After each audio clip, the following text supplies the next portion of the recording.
Yo, yo, yo, what's good, everybody? What's happening I don't know why I'm seeing Ibiki slander already. The stream just started, the man didn't even do already? anything. One of these Who's a days, bigger choker, Hirohiko or De'Aaron Fox? Okay, now we not doing this, all right? Junior J.R. Smith versus Fox. Yeah, true. Subseben, Sully, Rage, Mango, Bromius, The usuals. Rigo What's going on, gang? Miamigo. Rage was in here. Who else? Let's see who we had. Lulu. Angry Demon Noise, the whole gang zony. The gang's all here. What's up, Cobalt? Fur by Factor, what's happening? Hey, how y'all doing, guys? How y'all doing? Rhea. Let me pull up the stream here. Oh, yeah, see, what was your project on? Please tell me it was Ibiki, Masaka, or Tiberius. The Tiberius Project. Oh, the Tiberius project. That sounds just like a degenerate mishmash. Okay. Okay. Yo, I ain't gonna lie, I thought I kind of like Darren Fox, but like, not anymore. I might get shot just for saying that. At least in San Antonio. I mean, he can hoop, but he just completely. Well, he had that. What his injury was, that high ankle sprain, and like the type of player he was, and you know, or I forget exactly what his injury was, but you don't come back from his injury the same way as before. So I mean, but like his but fuck ups his had nothing to brain, do with yeah, I injury. like He his was brain just feel funny. yeah, Motherfucker got a brain sprain. bad passes, turning the ball over, Not running fucking the just straight up clock. Yeah. choking, abandoning his man. Yeah, just dumb shit. Just dumb shit. I went to a Fox camp 2 summers ago. Time flies. Hey, that's cool. That's cool. All right. So today we're talking about 125 predictions, and of course doing our usual YAP sesh. I mean, unlike last week, I feel like this week we've come a little bit better prepared to have a bit better dialogue, discussion back and forth. I'll start the stream off with a poll. Let's see. Well, we have a chapter that always, True. that always Really makes true. things easier. Yeah, I mean, me know? and Dice have been burning the candle on both ends, like for Hishaku hideout stuff. So even I listened back to the last stream, and I didn't even think it. I think we're just our own biggest critics, obviously, and being a little bit too harsh on ourselves. But this stream was going to be back to like our usual, energy and all that. Yeah, we got some stuff to talk about. I see people, Bromus, bringing up Giyu already. We'll talk about Giyu for sure. He's going to be on the first poll. I got like 2 polls specifically in my mind that I want to run for this stream. Okay. The first one is, who do you think would win? 16-year-old Akamura or Giyu? Interesting. Yeah, we kind of touched on this a bit during the episode. Yeah, I'm wondering what chat has to say, because yeah, I think it's a toss up almost, but I got, I picked a specific winner in my head, but I could see it going either way. Yeah, well, I mean, the thing about Akamura is he's got that extra bit of motivation. Oh yeah. Right. I don't think in terms of the motivation factor, I don't think Giyu losing Hiroto has that same weight of Akamura, the way he feels about Chiaki currently. You and me, we took a look at the fan translations after the chapter had come out, and we kind of compared the dialogue, and we talked a little bit about kind of the difference in nuance from the officials, right, from Viz translations compared to the fan translations, where in the Viz, in the official chapter, Giyu seems to be a lot more kind of, I don't know if resentful is like the word, but like definitely a lot more competitive towards his brother.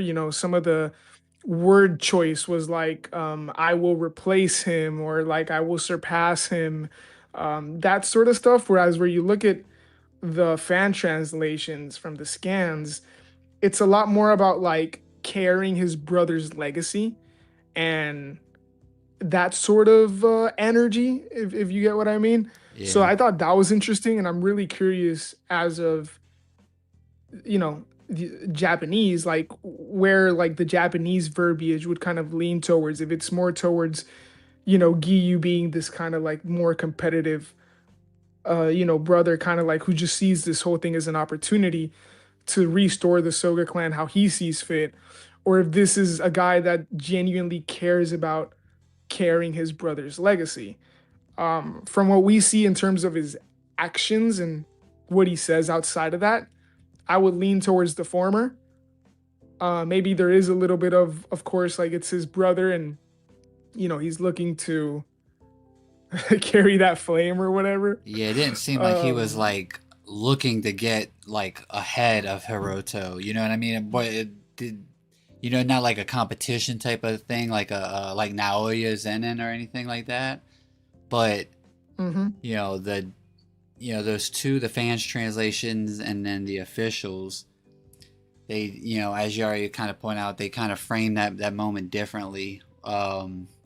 And Yeah. that is one thing that like that lost in that's lost in translation. Like we get there's so much that we don't get because we don't know Japanese. Uh, but Hey, speak for yourself, man. No, I'm just kidding. okay, but you know what? We're about to send Dice to Sorry, not funny. Japan. No, we're gonna send Dice to Japan to learn Japanese. On some baby Hiyuki type shit. Yeah, No. yeah, yeah. 6-month-old Dice. uh, But like I'm the too unserious. I don't I never really took it as like he really wanted to he was like looking for an end to become the clan head. It seems like no matter what, there was a everyone respected Hiroto.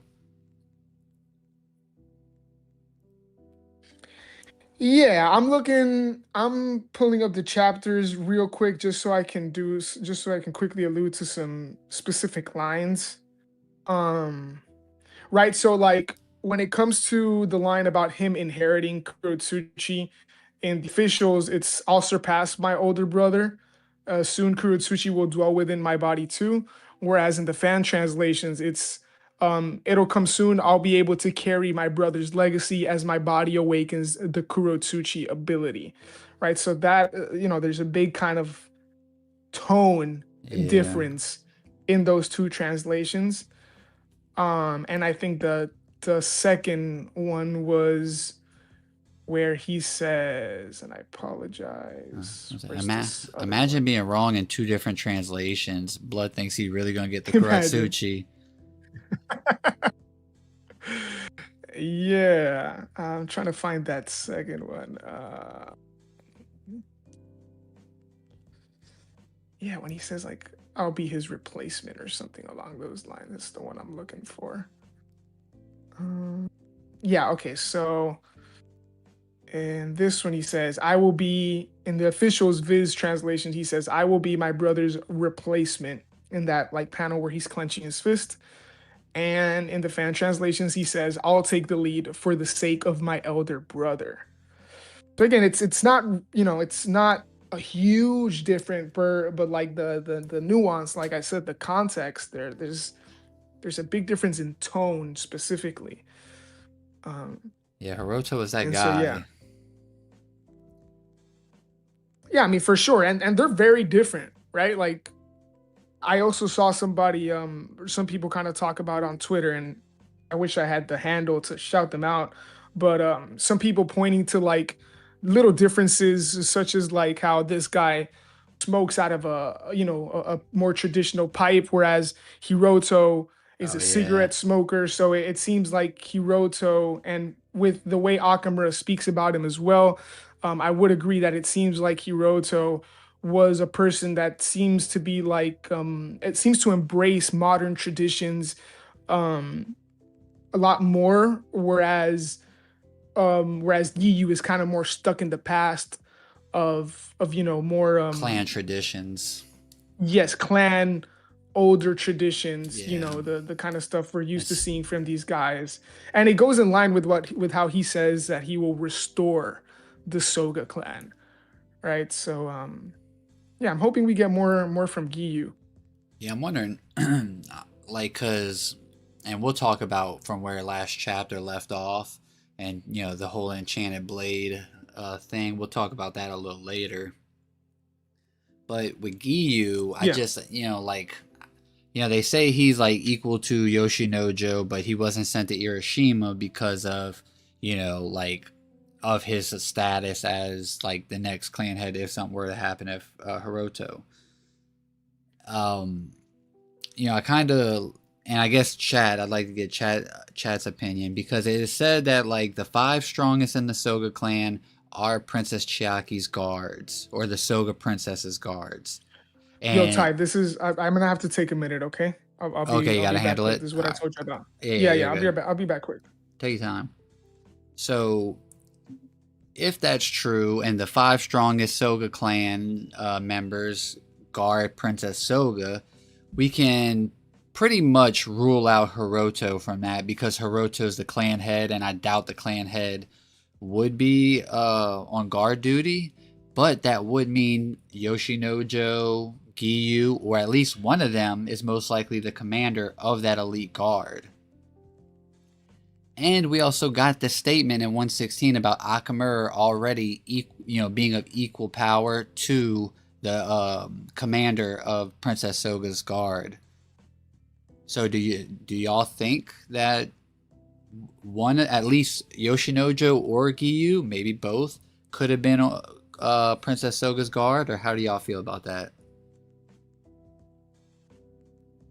Because that's where the verses like Giyu versus 16-year-old Akamura, that's it. Really, all relies on how you feel about that. Because if you think that one of those two, um, actually was the guard for Princess Soga, then them as commander already being of equal power,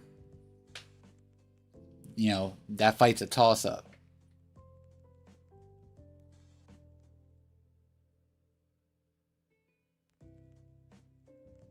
I mean, don't get me wrong. I agree. Someone said it earlier. Giyu didn't really look pressed. He was chilling. Did he cut the pipe? Did he just cut the pipe? His pipe. Pause.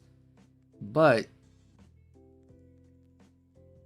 Yoshinojo's a goat. Don't you dare talk shit about him.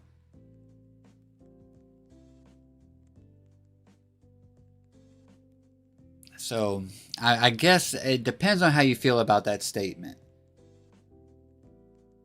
Of one, is that guy a reliable source saying that Akamura is already the same strength as the captain of the Princess Soga's guard? And I mean, I'm pretty sure we will put Hiroto above him, obviously.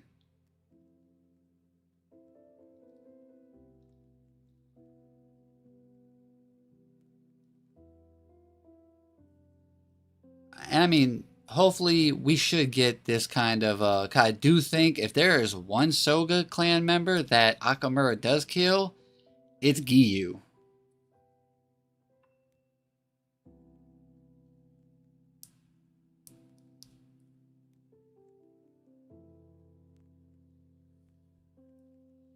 Ogi saying he's equal to Naobito. That's a good one.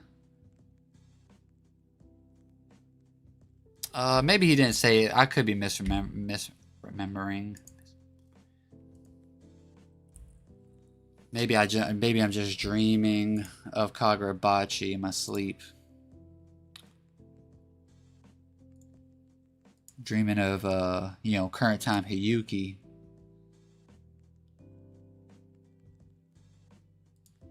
I actually dream of Hiyuki's mom.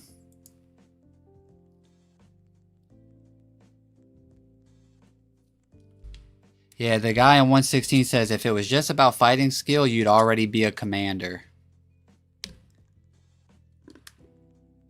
In 116, the homie with the soul patch said that.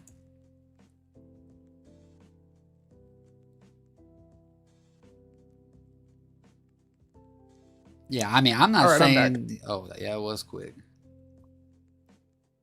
What I missed? What we Same what we thing. talking about? Same thing. Giyu? Just yeah, going back and double checking that statement 116. So What statement? saying that Akamura at 16 already is as strong as a commander. Mm, Now, yeah. like I said, that guy could just not be that guy. I mean, we know he ain't built for it because he said it last chapter. He's like, I ain't got it like that to go kill those guys. You know, Akamura though, like the panel, the next like panel. Yeah, correct. Water. It's the same guy. The next panel, that's where we see like Akamura pull up on them. Almost, you know, could be kind of playing at the framing that he is built like that. Because we know like Giyu's the only dude in there that has a chance against Akamura, or I should say, I mean, all the rest of them are fodder.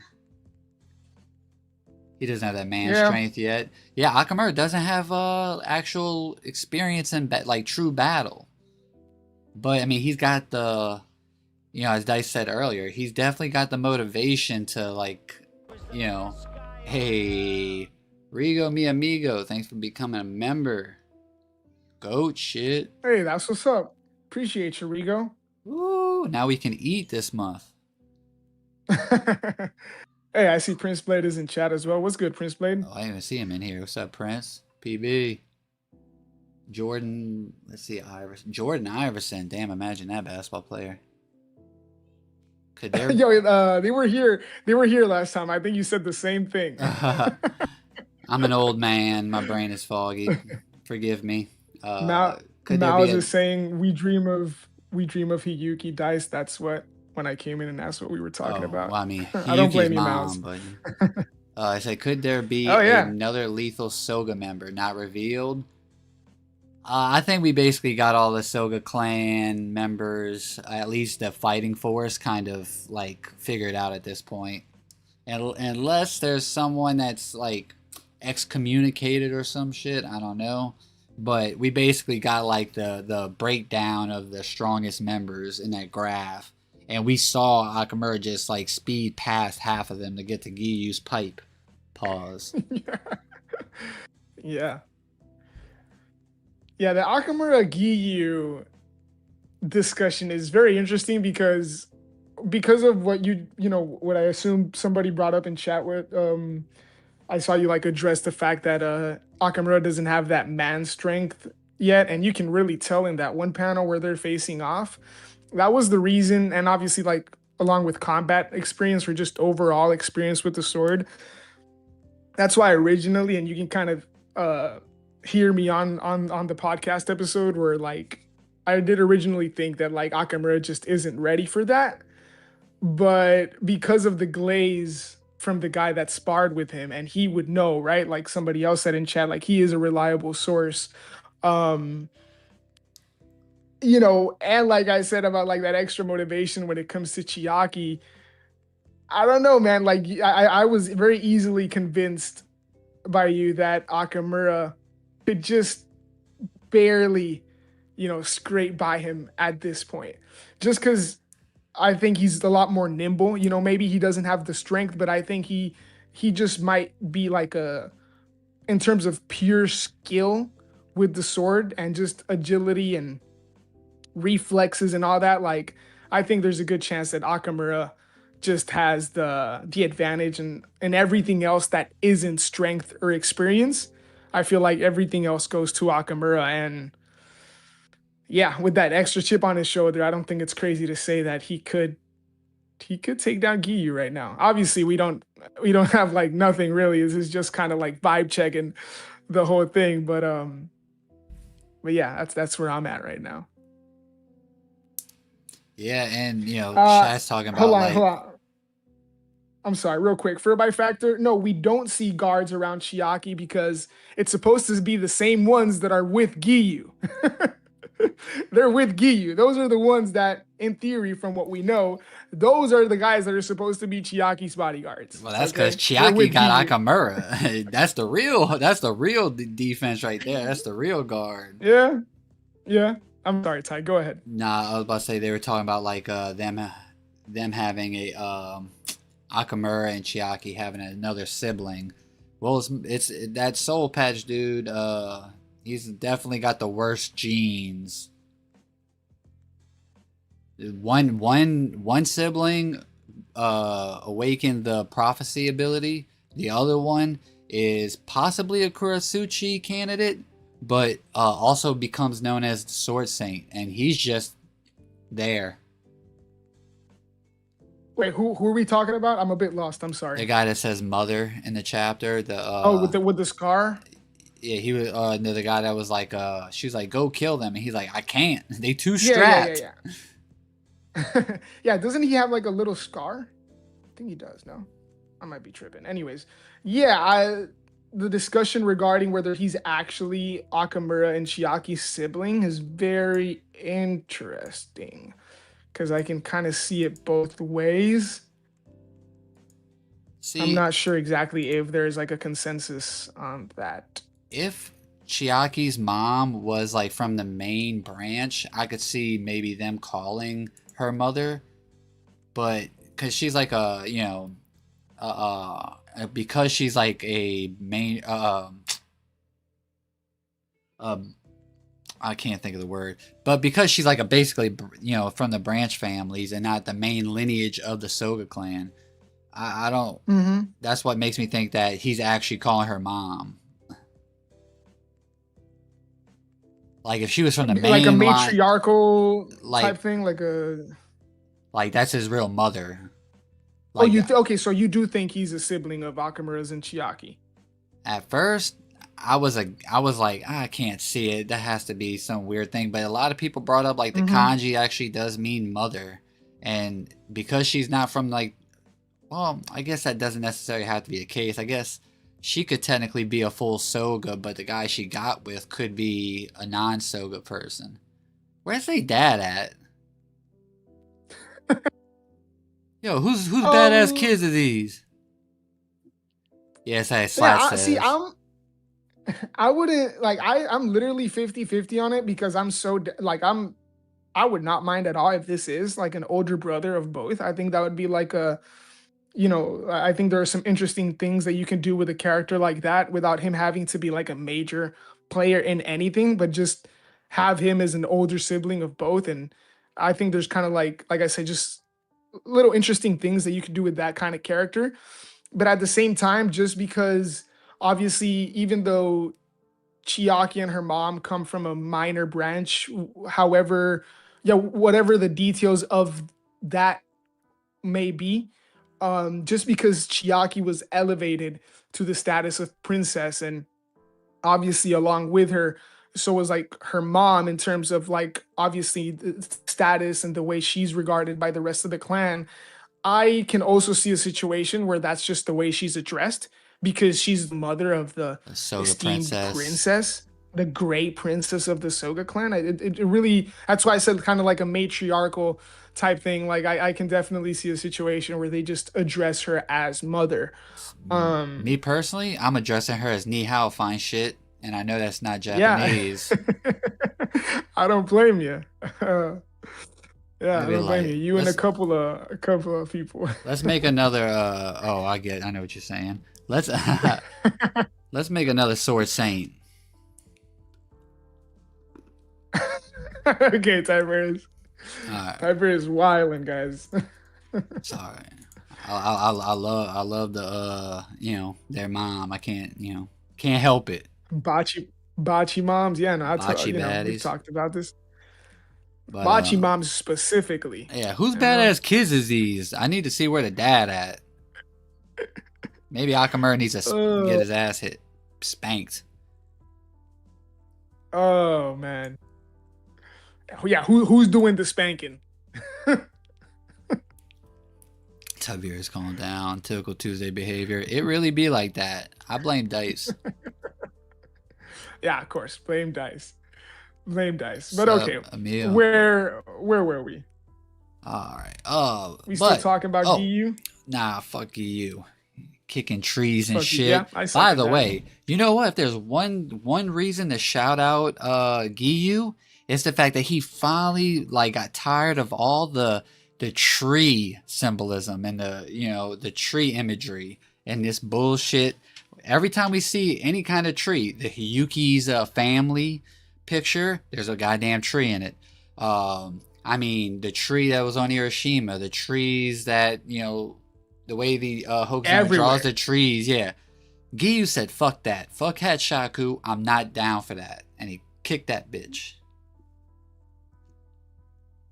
Yeah, well, I told you that I thought it was really interesting, and not to deep it too much, but I part of me like does wonder if there is some kind of underlying, not maybe underlying message isn't the correct term, but just like if Hokazono was deliberate about it, because obviously like the whole nature symbolism around Akamura, and like we get that beautiful cover, chapter cover page, and then the first page of the actual chapter is just Giyu having kicked a tree in half. And I said jokingly in the episode of like how Giyu, you just spiting Nakamura, just right out the bat, just going up against, what Nakamura, like all the symbolism around Nakamura. And part of me like really wonders if that's something Hokuzono was deliberate about, considering their confrontation here.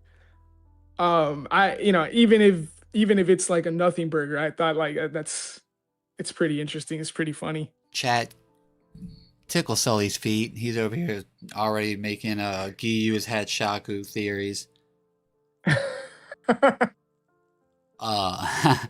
No, like it's funny that like a lot of people talking about Hatshaku. It's like this is the his villain origin. That tree getting kicked. Oh wow, imagine. Yeah. He's like, man, there was like this nice, beautiful tree on the Soga clan estate. And Well, go at Giyu. Fuck you doing all this that shit for fuck with the ass Hishaku. Just that fuck ass Soga. Yeah. oh man. Now, someone brought up a good question. Which Hishaku member do you think we'll see first in the flashback? And if there is a Hishaku member that we see in the flashback, I do think it's unfortunately Hatshaku. What are the chances we've already seen? All right, Dice. Chat tickle Dice's foot. Not feet, just one foot. I'm gonna give him a break. Just 1 foot. Yeah, I mean, I guess Hatshaku's like the one we're all looking forward to. If I had to pick one as well, I would say Hatshaku. I still don't think it's all that crazy that he's actually the delegate that died on Hiroshima. All right, now But Chad tickle the I other mean, foot. let me not, let me not get cooked. I don't know, man. The whole Hatshaku thing is, and this is probably one of the reasons why we've just kind of not really talked a whole lot about it. Also, because there's just been so much going on in these last couple of chapters. Um, but the Hatshaku thing is obviously very, very mysterious, right? I don't think it's too crazy really to think that the Hatshaku origin story is something that maybe none of us have kind of like predicted. Because I've seen some really crazy theories in terms of like, especially the people that really think he's still the delegate that got clapped on Hiroshima. There's like some really out there theories in terms of how how it comes to be in terms of that being Hatshaku, because obviously like if he died, then there must be some weird things going on. Um, so yeah, it's just I'm Yeah, I don't really have much on that, but Well, yeah, I would say Hatshaku as well.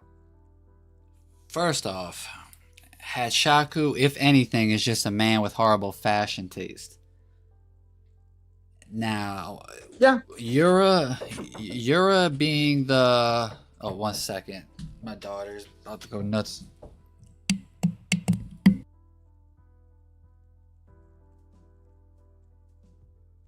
Steven said Hatshaku is the OG Mikaboshi. He's 1,000 years old. Huh. King Mikaboshi that sunk the one that actually created Oh, the yo. underwater country. Yeah. Oh, what I want to say is Yura. We know Yura did not didn't participate in the war. So Yura most likely doesn't have a sorcery. He wasn't in the war. So I don't. If we do see him, and this could very well be the case, that the only Hishaku member we see in this flashback is because the flashback will end with showing like Yura's, what happened, that whole thing, and like maybe the flashback ends there. Yeah, I mean that's a bit after the war, right? Pre-malediction. Yeah, I mean, still 18 years ago, or roughly. Oh yeah, yeah. No, I'm just saying, not Oh yeah, it's after the not war, saying. technically. Yeah. But pre-malediction, which is an interesting, um, a little gap or period. That short amount of time between the end of the war and the malediction. Um, this is something I had been thinking about a while back, but like Yura's whole thing was obviously right that the enchanted blades were no longer around. But in that flashback of Yura, since it's before the malediction, they're talking about how the enchanted blades are going to be like enshrined or something like that. So the enchanted blades were still not locked away. I'm thinking, Wait, that happened before the uh, malediction? yeah, that happened before the malediction. This is what I was just about to get into because it's weird because the way it's framed in that flashback is that that's when, they get attacked or whatever goes down. It's in that moment, but that seems to have been pre malediction, right? Because of the way they're talking about Kunishige and what they're going to do with the enchanted blades post the war. And Akamura's talking about, oh, the heroes and all this. So like the malediction, unless the malediction has already happened and the public just doesn't know about it, or what exactly is like are the details there. But I thought that in terms of timeline, we always it's always back to the timeline of events, right? I thought that was a little interesting because if the malediction hasn't happened, then the wife thing couldn't have happened then and there, right? Because Yura's whole thing is that the enchanted blades were no longer around. So I don't know. That's maybe a discussion for another stream or another day. But I just thought that's something worth looking at. Yeah, Unless again, maybe just the malediction already happened or something like that. yeah, because it says it's been one. I think, like, I'll look back and it says it's been a month since the end of the war in that Euro flashback. Mm-hmm. I guess we'd have to go back and look at the when the peace treaty was brokered, and then the malediction happened after that. And let's see, it says September 30th is when the actual Seite War concludes. And we don't Okay. have to deep dive on it because I can't read this a lot of words. Okay. But it's nevertheless, it's interesting that like the Hishaku, like their big thing is like their phantoms. Mm-hmm. Their names or their sorceries don't they don't kind of match any family registries. And you would think, like, with the war being what it was, if someone was running around using like tree sorcery, they would kind of remember that. They would probably, and we don't see anyone kind of question, or like say, like when they see a Hishaku member's sorcery. Oh, this is like the I saw on the battlefield. Da da da da da. We don't see no kind of like statements like that. Their big thing is like their phantoms. Uh, but it's weird though as well because it's like where were they during the war? Like Hokuto, for instance, like war would be a perfect place for someone like him. And maybe he didn't use his sorcery, but I feel like the type of sorcery he has, they probably would have been able to somebody in the Kabunabi, like when would have been able to be like, oh yeah, oh you said it was a puppet Azami? Okay, yeah, that reminds me of this guy from the war. Da da da da da. Mhm. Yeah. By the way, Fur by Factor, that's a good point. I think it's post malediction because the radio mentions enshrining the blades, and that sounds like a cover for sealing them away after a massacre. That is a very good point. That is a very, very good point. Yes, I agree with that. Um, and in terms of your question, Tiberius, I don't know, man. When it comes to war, is like how many people got on that battlefield, you know?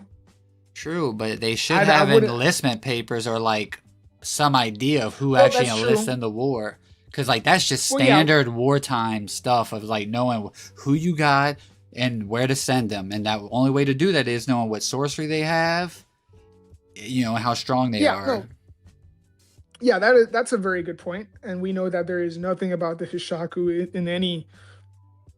There's no documents. There's no sort of, you know, Yeah, trace, I guess, when it comes to any of those guys. Um, yeah, and yeah. No, that's a good Seaman, point.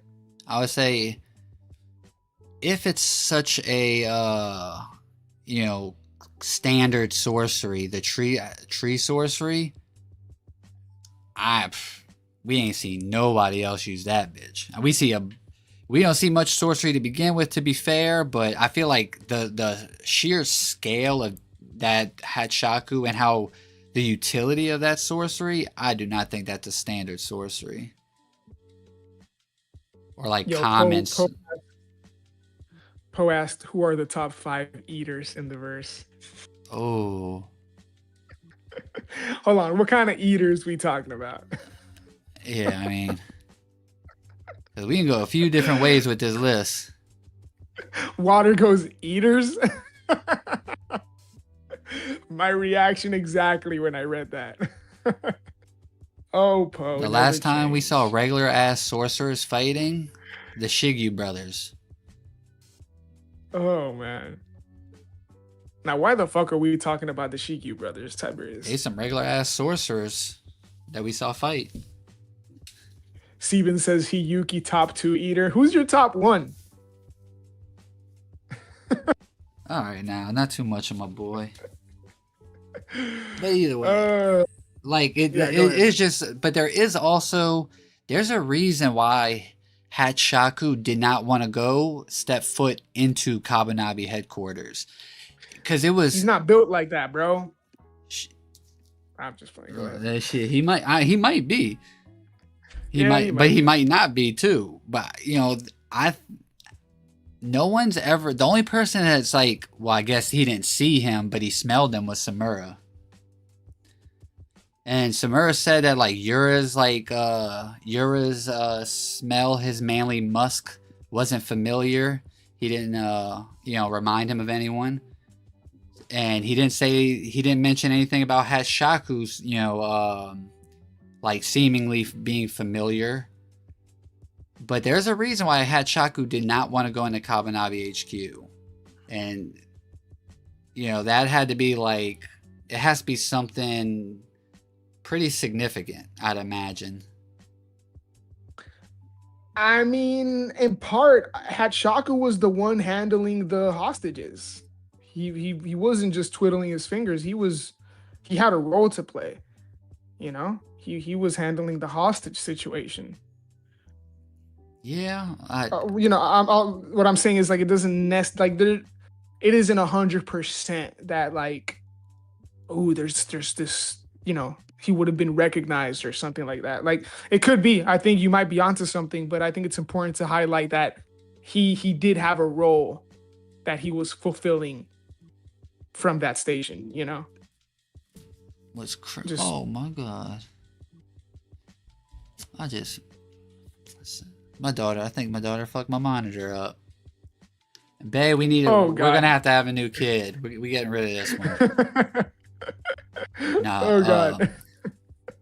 And like, hey, shout out to the Hishaku. I think that was like when it happened. The whole them using like the 50 members and as like their family as hostages. The fact that they actually did they or presumably let them go after they did what they said they were gonna do. Like we were looking at that moment like, oh damn, they got some kind of values for a villain organization. Yeah. And then when you see Yura's actual motive, when you see Yura's actual like, Oh yeah, I see what you're saying. Like it kind of like all falls in line. Yeah. Like it kind of lines up and it makes sense in terms of them, like these guys not being just like the mustache twirling, evil guys. Yeah.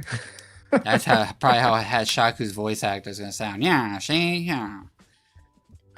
but like that when that happened, it's funny because we were like, why would they feel the need to like maybe it was like a pinky promise sorcery thing, but we didn't see them like mention anything about that,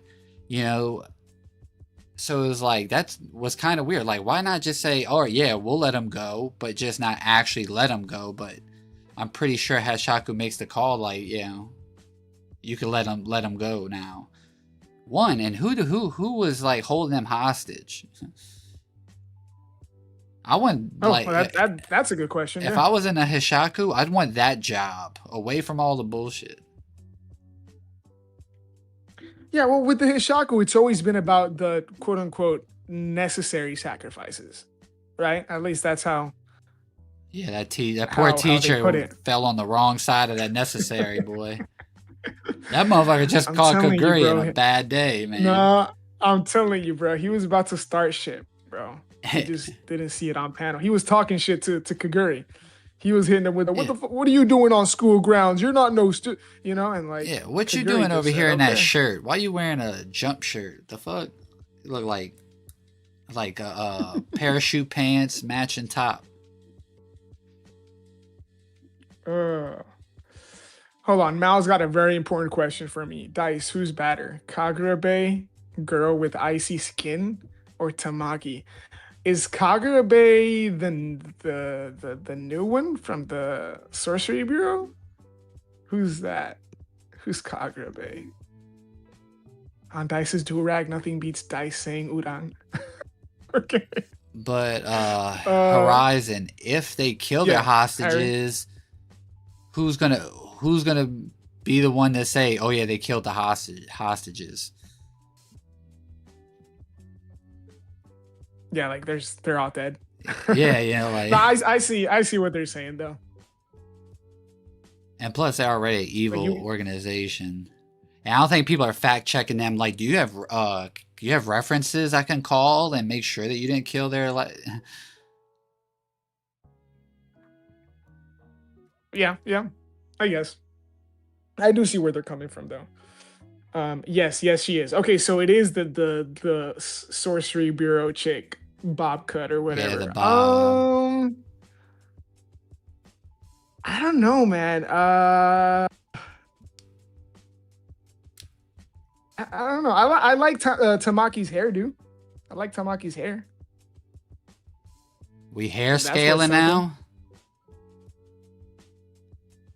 Yeah, I guess we can move on to like the something else about this next chapter. All right, so I have a poll to run. I'll run that in a little while, but I guess first off, the enchanted blades looks like we let him forge, and actual forging, not a euphemism for him cracking Chiaki. Okay, man. I don't want to see that. I'm just saying there's people out there that do. But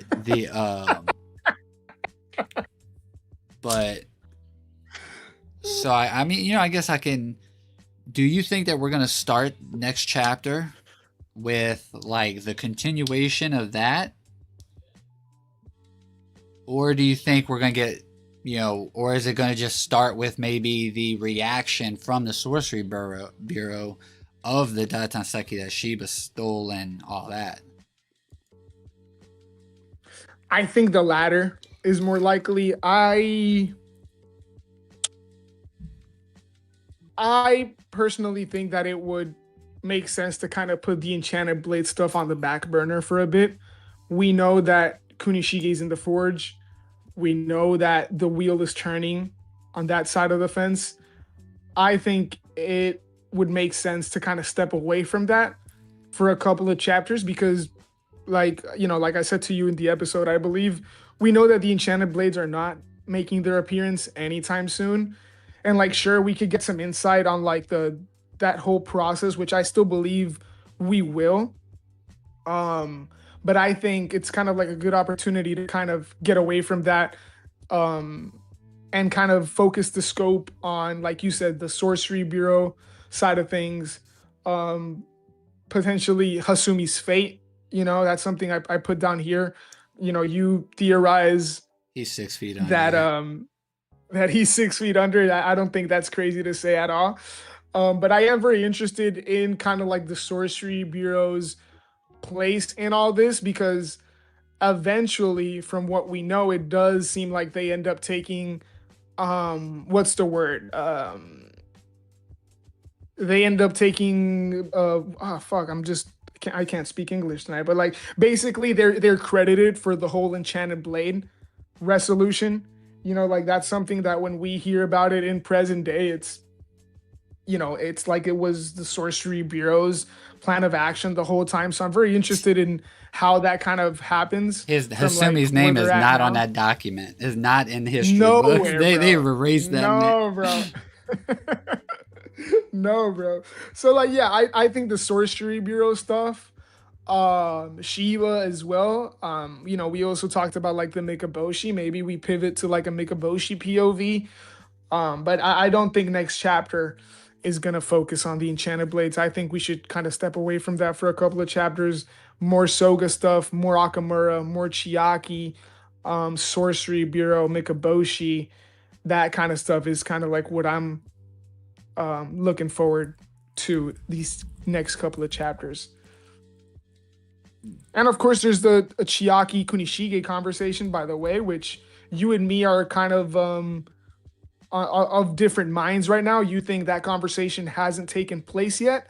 I feel like that conversation already took place, and we're gonna see it via a flashback, as Kunishige's forging or something along those lines. Yeah, I don't think it happened yet. I think, as I talked about in the chat, our episode, it definitely, like with someone like Shiba and all that, because we do know that they did get the Datsenseki from Shiba, so they had some kind of discussion between them. I'm wondering maybe if we do see Shiba and talking to Kunishige or something like that. Uh, Hmm.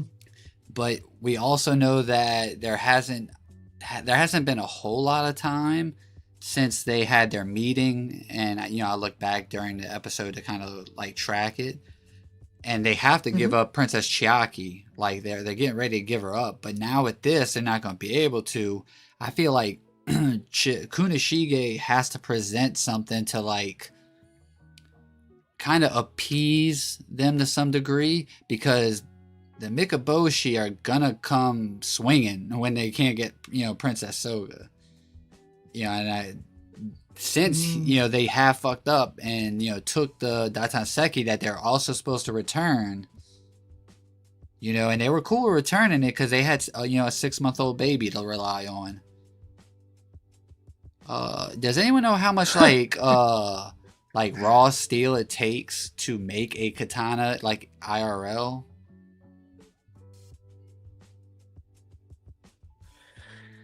Oh, let's see. To make a single Oh, tradition, let's. it takes roughly Oh, you 10 looked it up. Okay. kilograms to 24 kilograms of raw steel.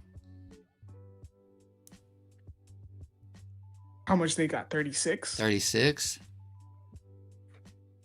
and he could definitely fail. This could maybe because they don't have a lot of. I mean, they have to get more Datanseki because if it takes 10 to 20 kilograms and they only got 36, we know he made 7 blades total. Yeah, I mean, Bambi in chat, uh, you know, says I think Kunishige fails the first few times, but isn't arrested because of the invasion, then succeeds a few months into the war. I can see that. If it isn't the case of what you and Angry Demon Noises are talking about, of kind of making a couple of blades first, like 3 blades or something like that.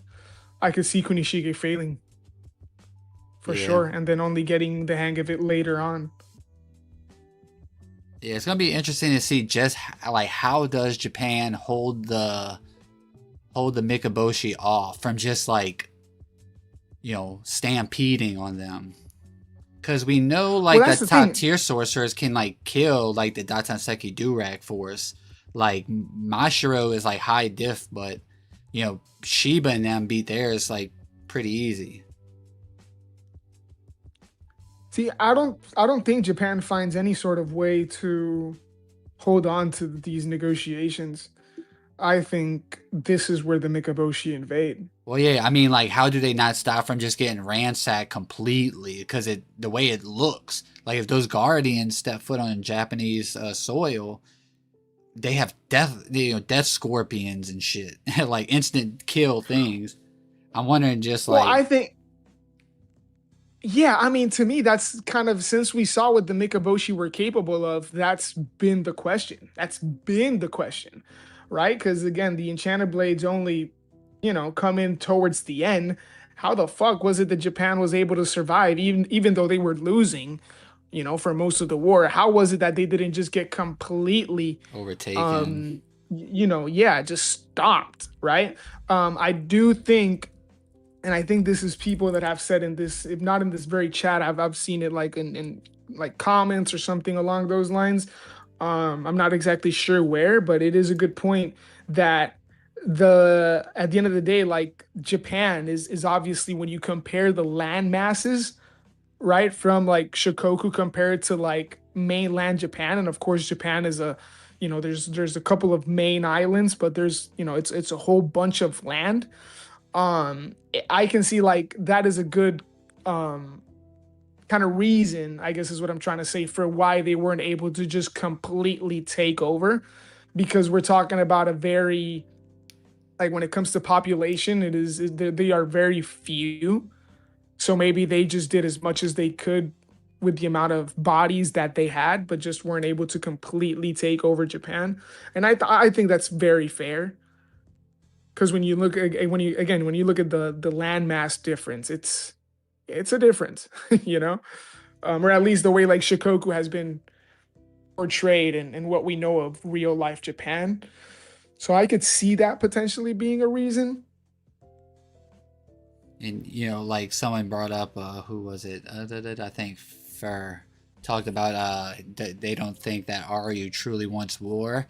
I kind of agree. I think he just wants what's.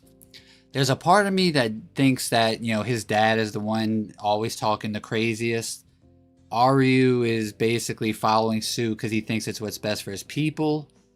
Um, sorry about that. And if he does have just his people's like well-being, like in his head, he may just view it as like him not needing to be like in the war. Maybe he calls back the guardians to some degree, or at least I don't think he'll be in the war until it's actually like the nitty-gritty. Yeah, that's Because also something I've entertained. he'll want to Go ahead, go protect ahead. it. He'll want to protect the island because he's an island boy. And he doesn't want them to sink that motherfucker too. So he's gonna be like a last line of defense type of thing until maybe the Magatsumi takes the center stage, and that's when he like actually has to go out to like stop them from getting on the soil, but we know that they eventually do get on the Shikoku, which I'm waiting to see how that works. How do they treat the blade wielders, the enchanted blade wielders, when they hit the Shikoku soil? Because we know that they've never forgotten about how they were treated. This is now war, and these are the people that means if they made it to their island, then that has to mean that the Guardians all got killed. Are they gonna actually wave the white flag? Is there gonna be people that kind of try and force the blade wielder's hand a bit? What do you mean in terms of force the blade wielder's hand? Like What are you attack referring them to? to the point where the blade wielders are gonna have to at least protect themselves to some degree. Maybe I'm not saying they'll kill them, but if someone's going to stab Uraha, and I don't know. He just Yeah, I mean, I he lets think off a banquet and they all just have the worst trip of their life. yeah, I mean, I think the Bears put belt to ass on Shikoku. I think those guys did some nasty things when they Oh, pulled up in Shikoku. We only have like a little panel, but in that one panel, I think it's when Yura's talking to Samura. We see a little panel of what looks like Uruha and Samura in Shikoku, and the people from what we see in that little panel, there's like two Mikaboshi, and they're just lined up, kind of like with their hands on their heads, just completely, just completely submissive. Um, so yeah, I don't know. I think those guys pull up on Shikoku and they do damage. And when it comes to Airyu, I've also entertained, and I'm pretty sure I bring this up in the last video I posted a few weeks ago on how I do think that Airyu kind of like hangs back and lets the other Mikaboshi kind of do most of the fighting early on. I think he only kind of enters the war a lot, like more or less around the same time that the Enchanted Blades enter the war. yeah. Because And what if we know that the other enchanted, when the 5 enchanted blades hit the scene, it just kind of brought it to a stalemate. I'm wondering if each enchanted blade wielder at that point fought a guardian, and the guardian almost, obviously Samura does have Suzaku and all that, but I'm wondering if they it was such a you know such a long and hard fought battle between each enchanted blade wielder and their respective opponent, the Mikaboshi Guardian, to where that it puts those 5 enchanted blades kind of out of commission for a little while, and then that's when Ryu kind of goes out like, oh, all the Guardians died. I have to go out to the front lines, and then that's when the Magatsumi takes center stage. And then because we yeah, also, I guess it partially it may not line up as well either, because like as you talked about, we do see like Uraha and Samura what looks to be on like Shikoku soil in that one like hmm panel, and I guess they obviously would have had to go there after the Ryu fight, after Soga and Ryu fight, but I guess that they would have had to like recuperate right after Ari versus Akamura like ended. I guess is what I'm trying to say. yeah, and like, is Airyu still around by the time that the royal family is deposed? Because if they were deposed, right, that means that there was still some of them still around. Maybe that's just the king's old dad, like Yeah, maybe it was just him, right? But part of me like was also entertained the idea of Airyu kind of still being alive when the royal family is deposed. maybe he was the one who did But it. that was a few weeks back. Did what? He removed his dad, threw up the white flag. He thought Oh shit yeah, was sweet. yeah, He thought shit was sweet, and Akamura said, "Ah." yeah. It's just it's like that meme of Dark Side holding Superman's cape. I don't know if you've seen that.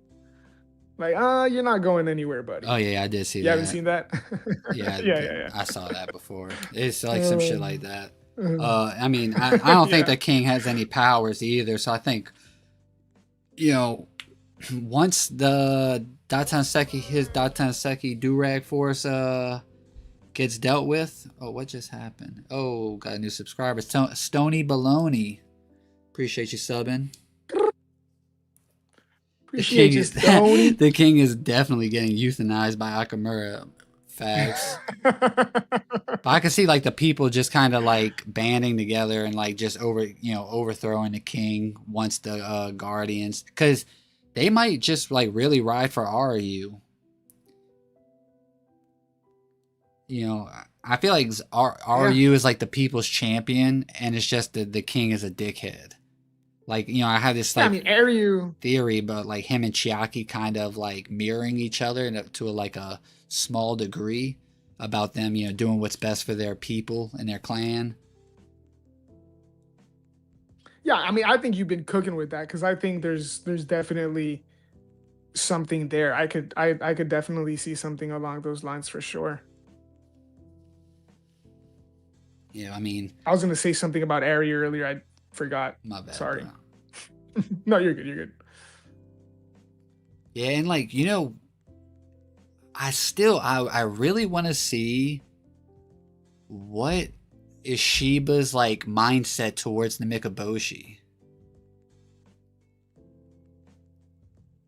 Oh, by the way, I was gonna say because you said it seems like Aryu is like the people's champion, and like yeah, he was getting that Lisan Al Gaib treatment. Oh, That's what I was gonna say. Shiba's perspective on the Mikaboshi. you know what I That's mean? interesting. Because like they Oh God. the I mean, they I did know the him moment I said dirty. Lisan Al Gaib, Oh you yeah, were I like, felt I oh. felt like you. Yeah, I've never Go seen ahead, go Dune, ahead. by the way, either. Oh my God. I'm a larper, but that's a people champion. Is that a real Steel reference? No, that's a The Rock reference. You young head. Hold on. I wanna Bromus says something interesting in chat. He says the king and Giyu will meet, and I'm guessing Giyu will be executed in front of him and possibly publicly. Maybe a guardian or the king himself. And they're Interesting. like, "Yo, this guy shit What do you think? himself."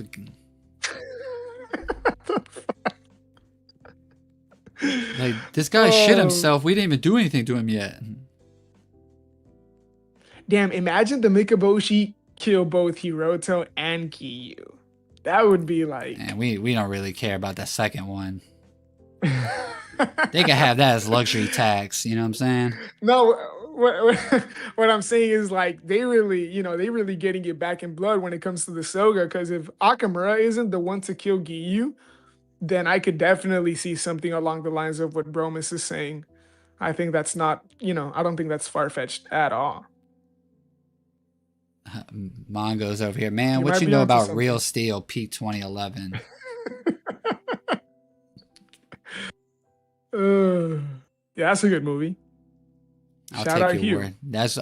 I'm never gonna watch that movie. It's kind of fun. Well, yeah, It's a good the watch. king probably soiled his old man diapers probably about 3 different times on that island. Once Yeah, Hiroto the slit, Dataseki yeah, diapers. when he slit Ryu's neck, he was like, oh shit. Oh, let one What? slip right there. Oh wait, he's a Soga and he's got the Kuratsuchi. Oh shit. Give me another change. Uh, if Giyu actually shit himself, that would be peak. Says Water M2. Y'all are too funny, man. So Y'all are too we're funny. kind of jumping around, but I want to ask you, where do you think Yeah, yeah, yeah. this chapter is going to end? If you have any theories on that,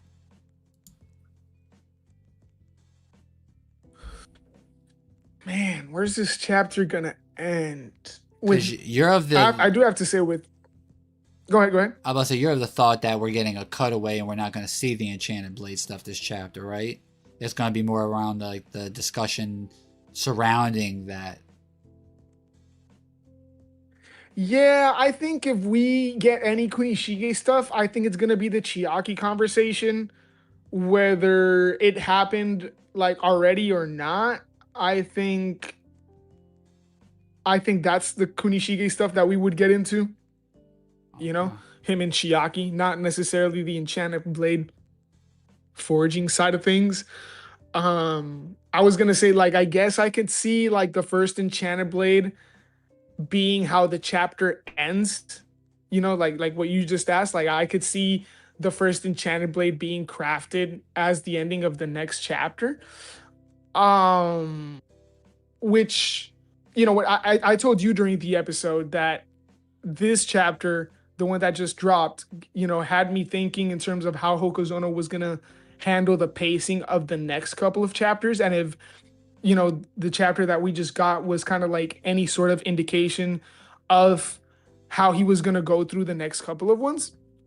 If the next chapter is kind of keeping the same similar pace, then I could see it end on the first Enchanted Blade being crafted. But outside of that, I definitely think it's way too soon. So I don't know, man. I got nothing. I have to kind of think about this a bit more. What do you think? Yeah, I mean, deciding where a chapter is going to end is definitely like hard because, Yeah. especially with like fucking Hokuzono, right? Because Hokuzono will cover so much ground, but like we don't get like a lot of story beats. But then there's like a lot that happens in the chapter, but in universe it doesn't really get us far. Like he does a lot with a little, but he can also cover, you know, a lot of ground with, you know, little action. Uh Ooh, what if Lady the female bear is Subaru's wife or something? Huh.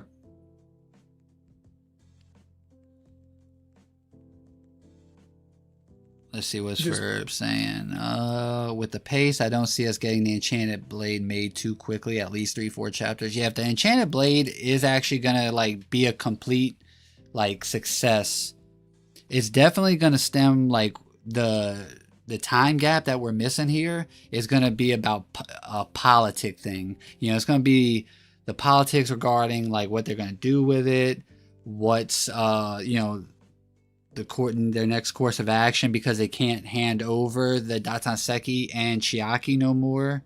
You know, what are they gonna do? You know, that would be the only ways that they really get on the you know politics side of things. yeah, I Be do want to highlight. Go ahead, go ahead. no, no, you're good, bro.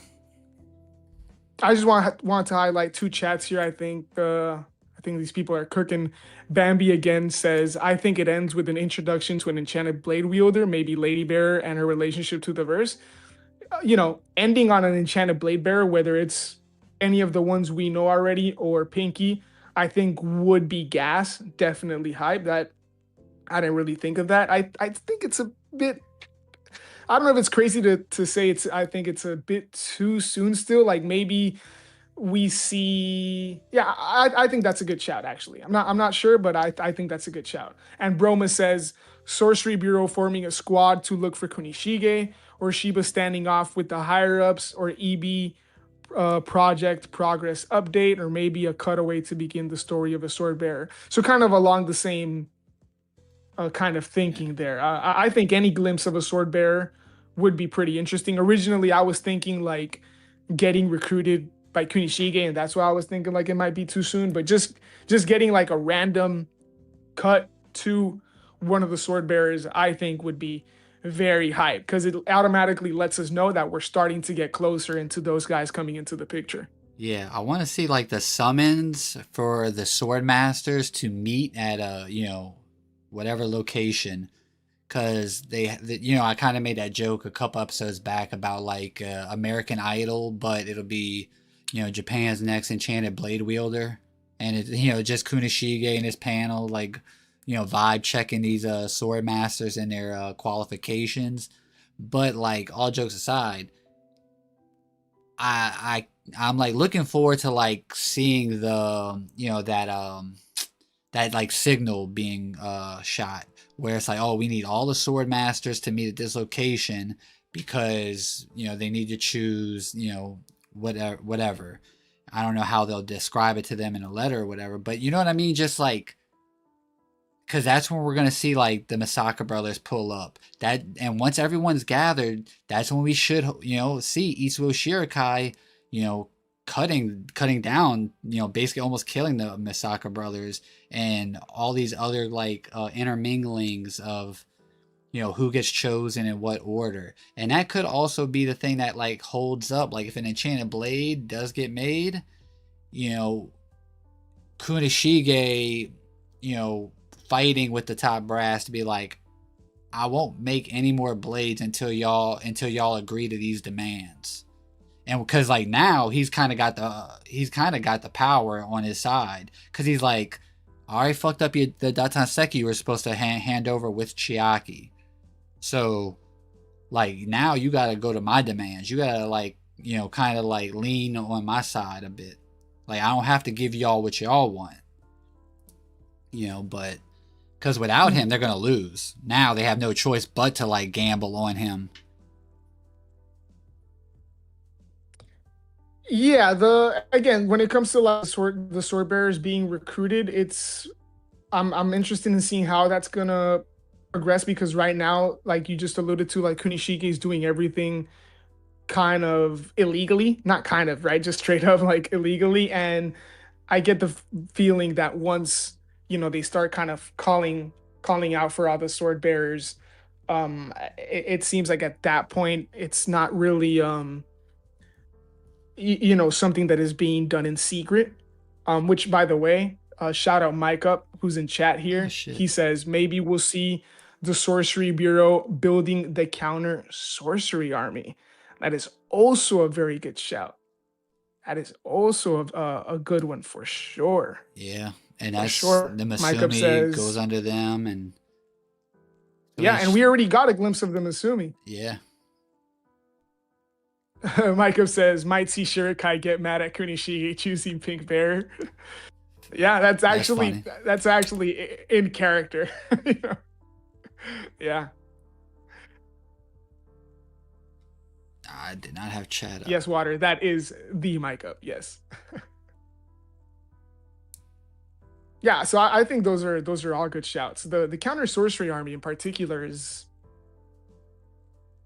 one I haven't really thought about because I just got so easily carried away with the sorcery bureau. But like, yeah, no, that's not the counters. We have yet to see the actual counter sorcery army. I wonder what that's gonna look like. Those were the guys, holding off, if you can even say it like that. The Mikaboshi until the enchanted blades come in. So Yeah, I mean we've already saw Kazin, Ichiki, Giraffe Neck, Izaru. Um, obviously like Azami is like takes he's a participant in the war and he like rises to colonel during the war. At that time yeah, at 18. So there's also the moments of like them, if we'll see those moments of like Azami and Kunishige hanging out like with Shiba and all, those types of moments. yeah, man. I'm still waiting for that Azami there's pull up, man. a lot of different there's like a lot of different things and like because like of how Kunishige's moving and all that and the stakes like that he's feeling like, man, he's basically making an enemy of the state or becoming an enemy of the state.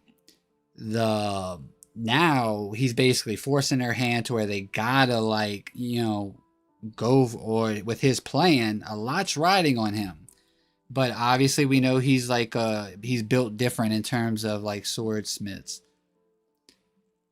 But I just like I feel like we're gonna see a different Kunishige for the rest of this arc, but like those moments with Azami and Shiba and all that, like they do take place, presumably during the pre-war, getting ready for the war, the pre-war effort.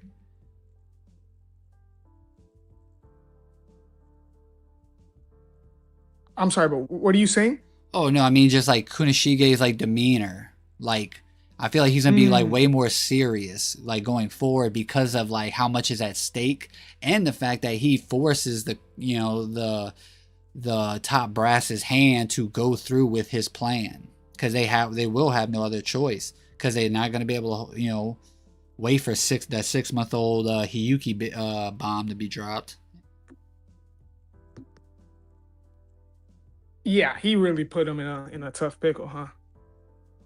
Tough pickle, that's one way to say it. Yeah. But hey, we know how it ends. Boy, do we ever know how it ends. Yeah, I got a kind of pivoting a bit. If you don't have anything else to add, I have a question for you. Do you think, and I guess I'll open this up for chat as well. Do we think the new baby Soga, baby girl, um, is that Hiroto's daughter? Oh yeah, Hiroto was that boy was spreading that seed. Okay, so I'll take it. That's a yes from you. Yeah, boy. Oh, I'm surprised Hiroto ain't Sully's have a asking baby where yet. Jello is. Ah, Jello. It's Jello sleep. He gotta yeah, be it's like sleep midnight probably. for him right now. It's seven. It's seven for me, 8 for you, right, Days? Yeah, I think it's midnight for him. Yeah. I'm Yeah. sorry. You were saying Oh, Hiroto? oh yeah. Hiroto, he was trying to like make a new Kuratsuchi wielder in the family, if you know what I mean. He was unsheathing that thing. For some reason, I'm with Fur by Factor. I feel like it's actually Giyu's. Ugh, Just to she got horrible random taste in ass. men. I'm curious who he was sleeping with then. Clan Yeah, that's the dynamics are question, right? nasty. Those clan inner workings are nasty. Cause the only be Yeah, a pure blooded like main branch or main lineage any clan member is gotta be a cousin. yeah. Yeah. Yeah, I don't think so. I believe it's a mainline branch member we haven't even seen yet. I still want to know Okay. where Chiaki's dad at. They don't mention that motherfucker once, bro. They're like, oh yeah, our dad pet. No, that motherfucker dipped. Oh wait, here you Harrison go. says, It has Shaku. go ahead. Boom. Oh, I'm stop just it. playing. Stop I'm it. playing. I'm Harrison's. playing. Could the baby princess be alive today? If yes, could it be a character we know? A character we know? I don't think so. But I don't think it's crazy to think that once we return to present day, that's a character we meet. I think that, when we return to present day, I think a surviving either Mikaboshi or Soga isn't isn't really too outside the realm of possibility. I think it's very, very viable. Yeah. Both, honestly. Yeah, it's like it's almost like setting up for like there is a group of Mikaboshi or one Mikaboshi survivor after the treaty was signed attacked the Soga clan and you know got rid of the Soga, the Princess Soga, and all of them. And then that's when the Chihiro's the only one left alive, and then, so that's why Akamura does what he does. That's kind of what it feels like it's setting up to be. Because then it's like, I don't think that Akamura would actually like kill a Soga clan baby just because of like some feelings he had from like the decisions of others. But the Mikaboshi would like indiscriminately kill every Soga, anyone with Soga blood. If your last name sounds like Soga, you might get it.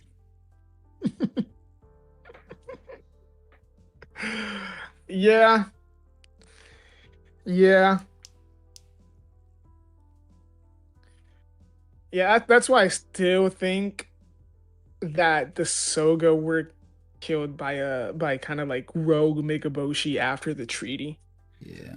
Um, the Akamura stuff, I can it's not imagine crazy at him all. killing Giyu, but I can't really imagine him indiscriminately killing everyone in the clan.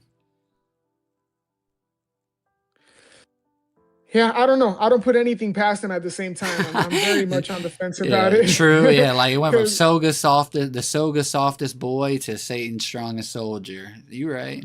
yeah, and look at the type of guy he is. Like a guy that's willing to commit genocide on that scale, under the principle of them being evildoers that were only gonna be dangerous for the Japanese. I could see him finding a way to justify, the massacre of his own clan. You Yeah, know, but see, but then a baby, like he's like, man, that baby, like, gotta go. That's a bad yeah, kid. Like, you well, know what I mean? I feel like the baby, like, being an evildoer is very different. Because, like, it's not, I guess, I mean, I see what you're saying. It's just about, like, painting them with a brush. Like, one brush stroke to define everybody. But that is also, like, his last name. That's his people. So. yeah. I mean, I would almost kind of. This is gonna sound so crazy, Uh-oh. but I Chat. would. Yeah, indeed. But I would almost kind of respect the guy more. you know, Wow. if he also killed the Soga, just from the point of view of like the whole kind of commentary on like the cycle of violence, him being aware of that, like him actually being aware of that, and using that to justify again what I'm talking about of like, well, he has to wipe out not just the Mikaboshi but also the Soga, because if not, this is just going to be a blood feud that will continue to put the life of the Japanese in danger and only bring forward more wars. That is a line of thinking I could see him having. And that's what I mean when I say I could respect the guy. Obviously, I'm clearly just joking. Yeah. But I could see him, like that sort of, it's not because I always talk about like he says the Mikaboshi children were indoctrinated, and my response is always like he's just as indoctrinated. Like we've seen it, right?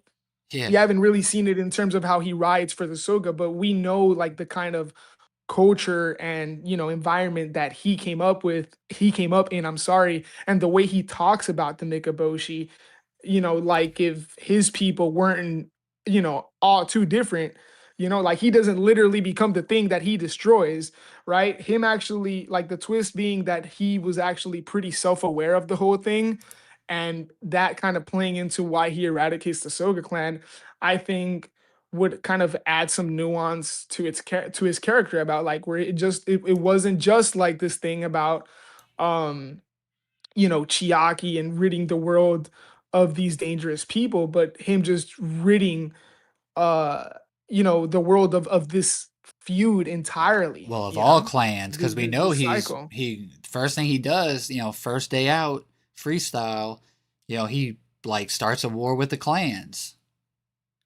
Yeah. Maybe he's trying to eradicate. I mean, he's like, you know what? I'm tired of this incest shit. All clans gotta go. Those are Oh god. those are Akamura's words, by the way. It's not a Tiberius quote. Harrison Wright says, any stocks on Urang being the 20-year-old princess who didn't awaken the prophecy? Well, I don't know about that, but I do have stocks on Uran in general. Yeah, I agree with that. Well, Udon has like obviously there's the ice, potentially fire as well, sorcery. We don't know what other Soga sorceries look like. There's the whole Yura and the prophecy thing, which like it maybe could play into why, if she is the Soga baby, didn't awaken the prophecy. I don't know, man. I don't put anything past Hokazono at this point, really. Yeah, it's he can go a lot of different ways with that prophecy thing. And there's some like shenanigans. We know people can kind of like hide their, can fake their death and make everyone perceive them as someone different. So he kind of like left the table open for a lot of different avenues, and where, like, in which way he could bring back the prophecy, or this, that, or the other, XYZ sorcery, like anything could kind of like come back into play at any time. Like the whole memory wipe thing, like, I mean, that's a pretty crazy sorcery. And the fact that not only does it, wipe the memory, but like it works on Samura, right? Like, so Samura's got his enchanted blade, and he still isn't aware of like Iori until the seal of fully breaks. And it's like, that's some powerful ass sorcery. Yeah. Like, because even his like owl couldn't like distinguish between, like, Iori, obviously, but I mean, we also know he used over a widespread area. But I'm just saying, like, because Yeah. like Hokuzono, that inclusion of that kind of sorcery, you just never know. Yeah, you really do never know when it comes to Hokuzono and the kind The of stuff he's playing with on the board. the shenanigan. I mean, but one thing's for certain: Hatshaku is not the dude that fucking died on that island. Again, I don't think. I just wanted to see that. You're out here fucking pushing my buttons, man. Oh man. I still can't believe I said I respected Akamura more for if he committed 2 genocides instead of 1. Fuck. Yeah, he's like, not just one, two for the price of one. Oh Y'all fuck. know Come on, this. Jay. Y'all know what I meant. This is kind of like a different theory, but I don't know if I ever actually like said this like to stream or on a video. That I think the Mhm. malediction, there's like one drawback to it, and it's Akamura can't wield his sword while the malediction's happening. Because when he uses the malediction, he lets go of it Mm. at the end of part one. And when we see the other blade wielders pull up to Shikoku to like bring him back, where's the sword at? Not in his hand. Yeah. So I wonder if that's gonna basically be his downfall to some degree, like force him to use malediction and then try to catch him off guard. Ooh, that's a gamble. I mean, Hey, hey, shout three. out shots Hey, by Soli. guess what? 3 genocides if it fails. Dice will really be happy. Yeah, then I'll really respect him, I guess. Shout out Soli saying, don't let this distract you from the fact that we got to get Hishaku Hideout to 1K subs. Appreciate you, Soli. That we got to do. Road to 1K subs. So We've been at hey, it for a minute. that Appreciate you. hitting that button is free. Just go hit that bitch. Yeah. Hit that bitch. Yeah. Like, never mind. I was about to go crazy. Chill. Hit that bitch Furby like Factor says, you hit the tree. like he hit the, yeah. Like I was gonna say like he hit the pipe, but Akamura cut that bitch. Furby Factor says, I still think that Kill Them All panel is referring to the Soga. Now that would be a twist, huh? Oh yeah, That would be a twist. the perspective shift, and we see the other side. Yeah, that would be insane. Look, That would be a crazy twist. Dice getting worked up over here, boy. He's like, Fuck ooh. no, come on. We can't do this. No. We can't do this. I'd rather we go back to the ass eating thing than this. All right, well, yo, Stop it. be kind. Oh, Be God. kind to us and hit that subscribe button like a gentleman, or what's the word I'm looking for? What was I saying? Bro, I just had brain fog. No, what was I just saying? Be kind and hit the button. I think that's what you were gonna say. Oh, like all gentlemen and women. Yes. Amity Mitake. Sorry, I'm late. Hopefully not too late. I was at gym. Well, hope you had a good sesh. Mitake, glad to You see get you here. charged $9.99 a week to be a subscriber? Oh, you know what they call people like you where I'm from? A mark. Cause it's free for me, homie. Dice #1 eater in the verse. Oh god. Dice is the IRL Ibiki. Oh man. All Yeah, right. Tiberius, didn't you have a second pull? Yeah, it's Bromius, a little snobby teacher's little mother. I'm just playing. It's Bromus. It's Bromus, by the way. I'm I don't know calling where him you got the E from. Bromius. I want it like he's a gladiator. When I call him Bromius, Um, you know what I feel like? I feel like this. oh man, stop it. You haven't watched Dune. I love that noise. I don't know what the fuck it refers to or what it means, but That's crazy. Oh. Yo, so while you put up that poll, I I got do. 2 polls. Y'all want to see 2 genocides or 3 genocides? Oh my god. Um, Akamura really is the next Aaron, as I predicted. Yeah, that's an interesting. By the way, is Kuki on? All right, I could not read that. Yeah, Dice had a Uh, stroke just now. um, yo guys, so I'm thinking, do you have any questions in terms of like our takes on something, just our opinion on anything? Shoot your shot. This is just kind of something impromptu I thought about as Tiberius puts up that poll.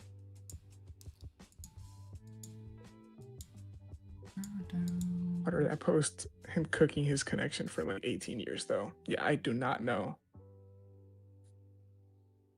I mean, Akamura is literally using malediction while fighting Black Flame Samura, and then it becomes a regular sword fight. I don't think it has a drawback. Interesting. Interesting. Akamura had nearly 20 years to become one with the blade. That in and of itself, it's gonna be hard to beat. And I hope we explore that with Hirohiko later. Okay. Oh, my bad. 1 second. Dice, entertain the people. Oh, you're good. You're good. You're good. So Mitaki says, what's your thoughts on Kagurabachi's pacing so far? Because that's been an interesting. That's been something I wanted to ask for a while, honestly. I think Kagurabachi's pacing works in favor of the type of story that it's telling. I don't think there's really been an instance where I felt that the pacing has worked against it. I know people point at like the ending of part 1 and Assault on Kamunabi headquarters as an arc in general of kind of like rushing, and because it's the final arc of part 1, that it kind of rushes through things a bit. That's probably my favorite arc of the whole series, and I don't think it's perfect. I do see where people are coming from.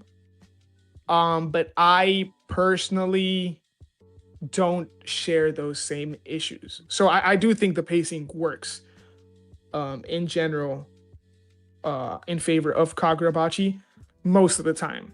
Maybe there could be a few moments here and there that aren't really coming to mind right now where it kind of feels like, maybe that could have been better with a bit more time. But I think the pacing is just fine, honestly. Do we think another malediction will happen in Japan? Like you said, maybe how part 2 ends to lead to part 3 if there is one. Another malediction in Japan on the scale of like how we saw in Shikoku? I don't think so. All right, I'm back. I just had to do something. Okay. People are shooting some questions in chat if you want to. I caught something about like pacing. The only time I think the pacing was bad, or not even bad, I should say, but I had an issue with is how Hokuzono handled the very end of part 1. Yeah, Like, I brought that up. Yeah. I personally think it's crazy that we didn't get to see Hakuri, and I've been pretty vocal about this, so I won't go too deep, but No, but you're that not the only one who had issues with that arc and that arc like, ending. and I mean that you know, there definitely could have like prioritizing like the whole Samura stuff over like Samura's return over like Hakuri. I don't know.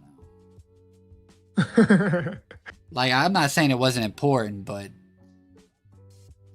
it definitely, I feel like Hakuri, like his reunion with Chihiro, is more important to me than like the Samura stuff.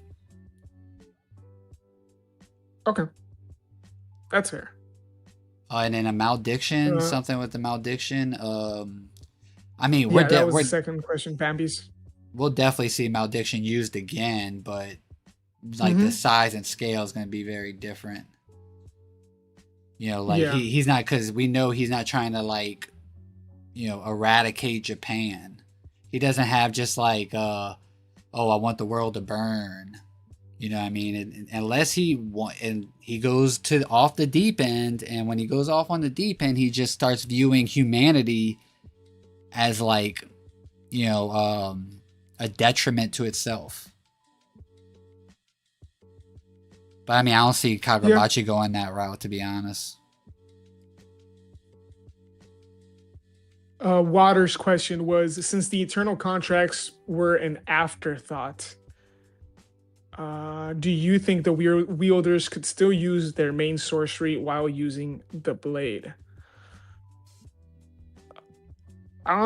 The eternal contracts being an afterthought, that's just kind of a theory, right? Like, we don't know exactly when the eternal contracts were put in place, if that was before they got sent out to the battlefield, or if that was just when they were about to be sealed, just so people, um right? Does that make sense what Well, I'm yeah, I saying? mean, Let me see. I can't see them being okay with sending those nukes out to a battlefield and like the possibility of being used, you know, against them if they were stolen, especially if the Guardians are framed to be some kind of a competent fighter going up against an enchanted blade. The chances of them possibly being able to like steal a blade, because if a Mikaboshi Guardian was able to wield any enchanted blade, it's probably GG, because then I mean, the destruction is just gonna happen even faster. You see, I don't disagree with that, but like, how much different is it? Like, they already have Datanseki. They can already tap into the true realm of Datanseki. But they didn't What's weaponize how, the Datanseki. This is weaponizing Datanseki. what you mean they didn't weaponize the Well, I'm talking Datanseki? about They to got a turn it to mass an actual murdering weapon. scorpion. I'm talking about that they pray to it. Hold on. Why are you yelling at me? Relax, chill. My bad, bro. My bad. I was about to whip out my death No, no. scorpion. No, I see what you're saying, but like, okay, go ahead. Like, you think it would be like much different if it was like a blade, compared to what they're doing? I mean, Japan does win. Fair, fair. Yeah, that's one way to shut me up. Yeah, You know, like yeah. I'm just saying that with well, one, to answer the question, I don't think, like, I think that's one thing. Like, I don't think Akamura, if he did have the Kuratsuchi, would be able to use Kuratsuchi while he's wielding the Magatsumi. You know, we Okay. don't get to see Uruha use Kumiri at all, so it's not like we could say that. We don't know if Shiba had a sorcery before Tobi Mune. Um, Oh, you know, Samura. yeah, you know, so Okay. don't get me wrong, the precedent, there hasn't been a precedent to like point to it being possible, I guess, yet. And I don't know, I guess if there was one to do it, it would be the Magatsumi, but then I like, why make Akamura even stronger? Or if you think that it might be a marginal, just a marginal level of strength he would gain because he's already so fucking cracked.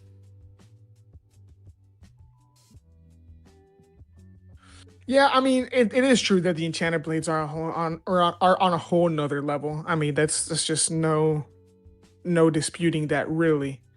Um, yeah, my whole point was just like, and Waters agrees with you. I'm sorry, Fur by Factor says Tiberius is right. They didn't turn it into a weapon. It just resonated with them, which fair.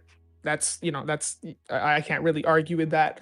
My line of thinking was more so like they already reap the benefits of wielding Datanseki and using it to instill damage and again, like they have access to the true realm from the perspective of the Japanese who don't really know much about Datanseki. My question was just more so um like if they would see kind of much difference in them getting their hands on an enchanted blade versus what they were already doing with Datanseki. But regardless, you wouldn't want them getting their hands on an enchanted blade anyway. So like I do agree with the like that logic of why the eternal contracts were put in before being set out into the battlefield. Why it was linked to the Sword Saint in particular is kind of like the part that makes me think it was a post-war thing. Um, but yeah, I can't argue with your logic. I was just kind of Because imagine are posing. you wielding, let's Mhm. say, Cloud Gouger, and he also has his Death Scorpion because he still has his Datanseki on his person. So this dude's just got a lightning dragon and a death laser scorpion. Just like go Yeah, no crazy. facts. That's a good point. That's a good point. Shit. Let me see. I think there were more questions here. No, I'm not Blah, single, blah, blah. guys. Calm down. Oh, so wait, to answer Water's question, I don't think any wielders had access to their main sorcery while using their blade. I know you gave your answer already, Tiberius. Um, what kind of aesthetic or kind of you think of OST? I think was this an autocorrect? You want the anime to have? I think what kind of aesthetic or OST you want the anime to have? I think that so far with Bachi promo for both manga and anime, it's been pretty good, and I hope they treat it as a cool Japan vibe. Yeah, I think there was a bit of that in the trailer. I mean, whatever we heard in the trailer sounded cold as fuck. The composer is rumored to be the composer of Tokyo Ghoul. I'm not sure if that was confirmed, but it seems to be all but confirmed. Which I've heard some pretty cool tracks from that OST. Yeah, definitely some kind of like feudal, like feudal Japan uh sounds. I think would They definitely just work with. need to play shit like Mhm. this. Oh man. Okay, Tevin, we gotta take away that button from the Yeah. soundboard of yours. Yeah, I think with Kagurabachi, I think an OST that kind of blends kind of older, more vintage, more traditional Japanese um sounds or music with, more modern like a kind of a bit of a modern fusion. I think that would really be what's the word? Uh damn, I think it would just fit. I think it would fit really well with the Kagurabachi story and how this is a story that seems to blend elements, from the past as well as like modern day influences. So an OST that does the same thing would be very emblematic of the story itself. I'm gonna keep it a buck with y'all. I don't really pay attention to Uh oh, sound music soundtracks too often. Like, don't get me wrong. Like when crazy. it's one of the things where when it's done well and it's done great, like it stands out. Like I'm not saying that, but like I couldn't tell you the name of like just about I could tell you like certain OPs I like, but the way y'all be knowing, oh, this is battle standard or da da da da da or whatever the fuck, like or Delirious. like Bleach, motherfuckers with Bleach, and that's a long ass series, and these people be knowing. Like I could tell you like character themes and shit like that, but I just for the life of me, I just cannot remember them. I mean, hey, look, I'm a old ass dude. I ain't got much memory left. I gotta save that stuff for important things, like my kid's birthday. Yo, Ty, they're asking where's the poll? Respectfully. Oh, you want my poll? I'm talking to No, you that's guys. what Chad is asking. No, it's Chad. It's not me. It's Chad. All right, so basically, I want to know what are the chances that you think the enchanted blades are going to be like if they're I want to explain this before I drop this. Are all the enchanted Okay. blades going to be made and then handed out like in terms of like selection process, or do you think it's going to be a Mm, one by one thing? interesting.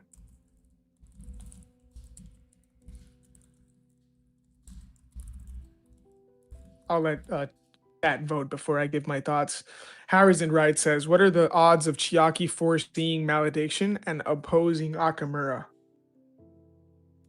Well, I think those odds aren't too bad. I think Chiaki foreseeing malediction is, I would lean towards more probable to happen than not. I just think it makes sense. In terms of opposing Akamura, um, obviously I do think she would oppose him if she knew it was him. I'm just unsure if she will see that Akamura is the one who did it, or if she sees like enough to kind of it like insinuate that it was him, and like her kind of having a bit of a doubt or being unsure. I think that could be interesting. But I know there's some theories out there of kind of that sort of foresight leading Chiaki to actually develop like a similar line of thinking as Akamura. I think these are the people that uh what is it, that subscribe to that theory are kind of people that entertain the idea of Chiaki being like a villain in present day. And kind of being behind Kunishige's murder and why Yura has the prophecy, or maybe the one that's giving Yura his information, or things along those lines. I'm not necessarily a believer of that, but I think her foreseeing the malediction is very likely.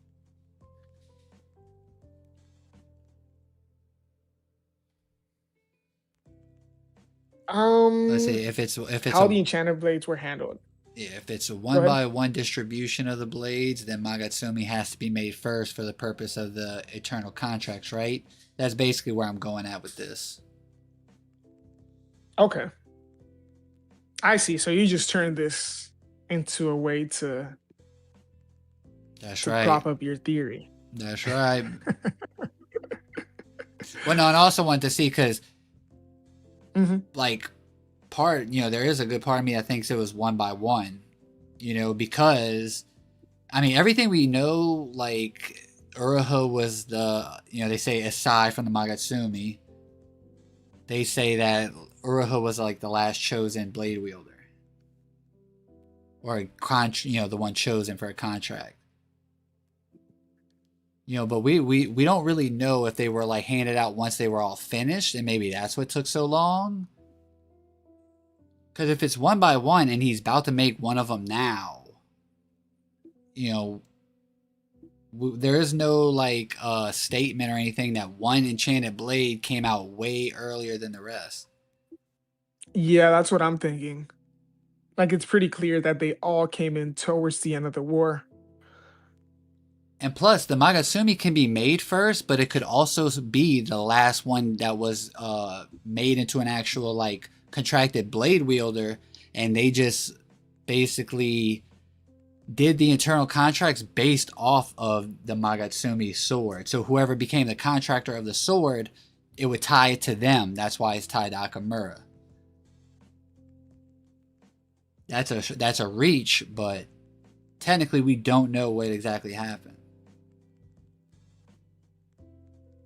Yeah, I think they were handed out after they were all done. That's what I'm gonna vote for. That's what Yes, I think. and if Oh that, shit. so then that way the Magatsumi can be made last but then, or yeah, if they're made last, then excuse me, if they're made all together and then after all of them are made, then they're given out, then the Magatsumi could be made last.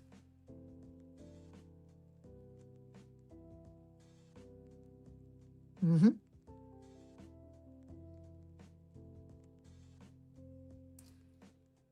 One second. Yeah, because Let me sending close them that out page. without having any kind of security just don't. I don't know.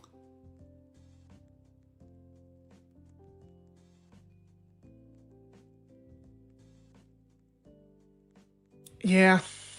I don't know. I've said a couple of times now that the whole eternal contracts for me thing is just it's just kind of murky.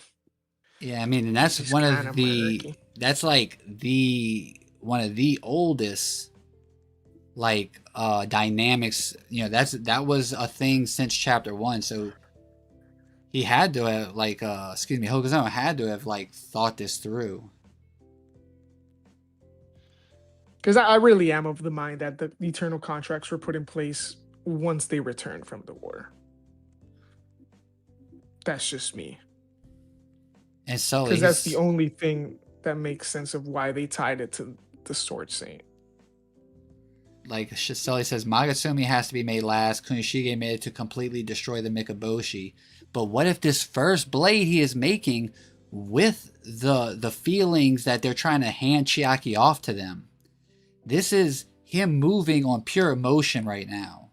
Like this is him Yeah, proving, that's solid. you know, like I gotta Yeah. prove that I can make a sword that would defeat the enemy, which is how the masterpiece comes first. Because then he realizes, oh, this is too strong. I need to put limiters on these blades. So when he makes the rest of them, he gives them the actual specific intent and things like that to kind of at least just limit bottleneck their power, you know, to some degree. Yeah, and that's something that makes a lot of sense to me. Oh, Harrison, right. No, it's confirmed in chapter 72 that they entered the war with eternal contracts. Okay, that's on me then. Okay. I should just shut the fuck up then. It is about that time for us to wrap down. uh, Yeah, I do like want to pull up that chapter real quick. the That's Sierra's conversation, right, with Akamura? I mean, with Simura. yeah, it's Yep, yep, Yori's yep, yep, yep. flashback. Mm. Oh, yeah, this is the same one where we see that panel of Uruha and Samura I was talking about earlier. When they're at Shikoku. Yeah. Like that's another thing. Do y'all think Hirohiko is his life tied to Akamura's?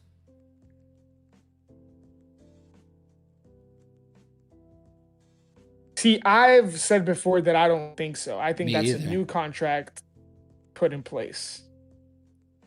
Give me 1 second, brother. You're good. But we're gonna wind down, guys. Not we're not hopping off just yet, but make sure y'all subscribe to the channel. You know, we are trying to get to 1K, make that happen. I'd appreciate it.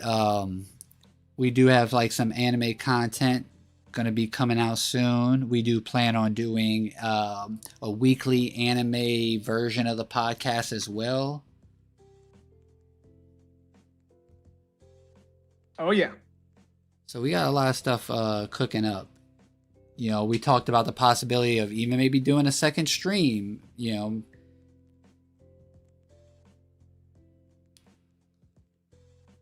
Mhm.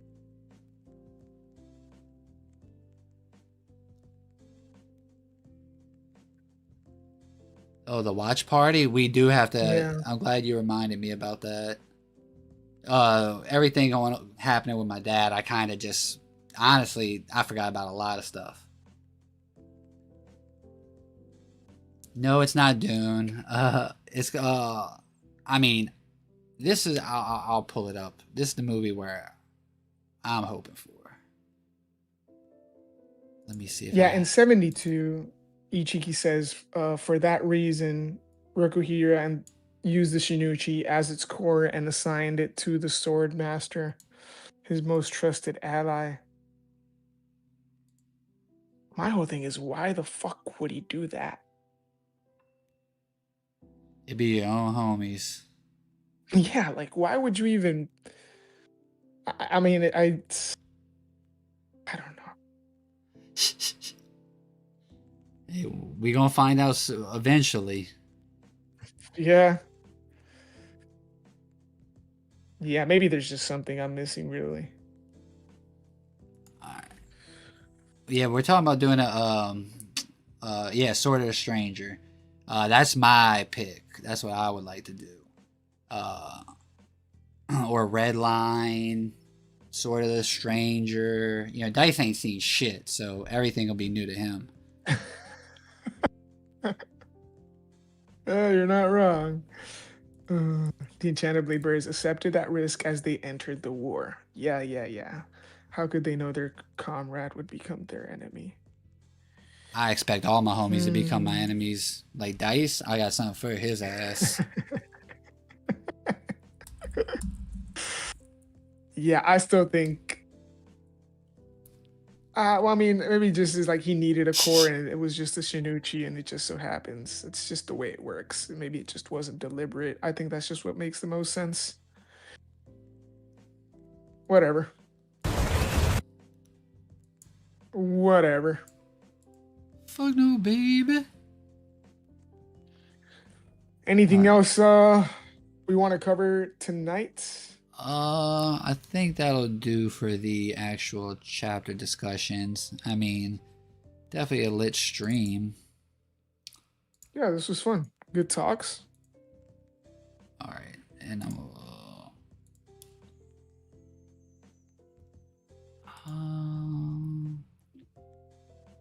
1 second, guys. It's all good. Bambi says, I think it was to win the war. Another reason I think the Shinuchi turned the tides of the war is because it allowed for all the blades to be active and on the battlefield for the first time. D the man.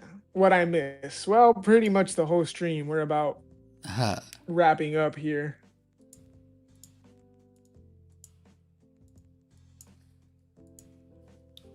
Yeah. Entertain him for a second. KJ, what's good? What's good, KJ? What's good, Khalil? What's up, D the man? How y'all holding up?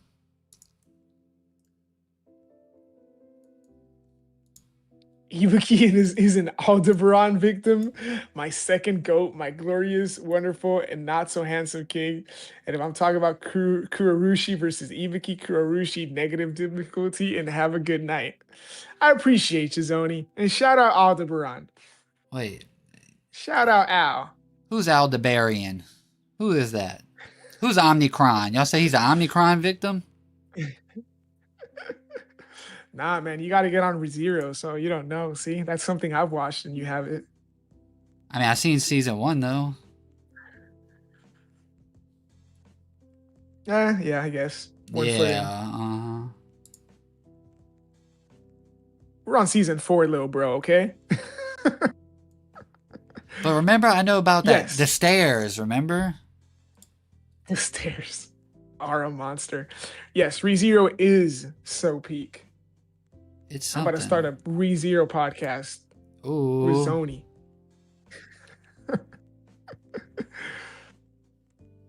Ooh, you're watching ReZero, Emity? It's so good, man. I could glaze ReZero for days. It's true. Yeah. I seen it. I seen it. Hey, man, what can I say? Ibuki post-war is Lokia the Ruma victim? All right. There we go. Let's get the Ibuki slander going. That's what's up. First sub for sure. Hey. Well, Aura Monster, yeah. I just know ReZero for the stairs meme and the Rem. I love Amelia. Gotta eventually watch it. Yeah, ReZero is great, man. Keep this. For those who don't know. What you know about ReZero, Angry Demon Noises? Oh, Amity's watching Peak, ReZero, and Full Metal Alchemist Brotherhood. Full Metal Okay, Alchemist Tiberius got some. Tiberius got some for y'all. We def getting copyright struck, by Nah, the way. I got the opacity, you know. I should probably lower I'm it a messing. I'm bit. messing. Like imagine this music for the Seite War.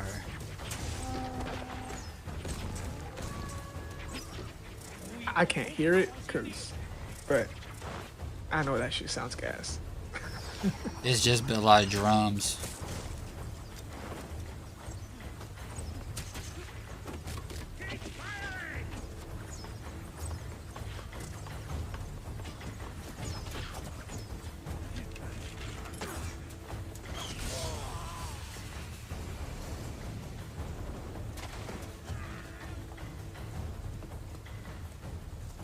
Yeah, the animation is crazy. This was made in 2007 too, by the way.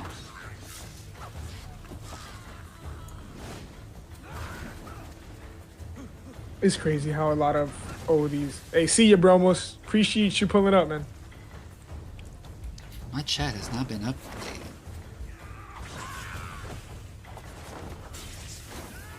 Peace, Soli. Thanks to you two for pulling up. Appreciate you.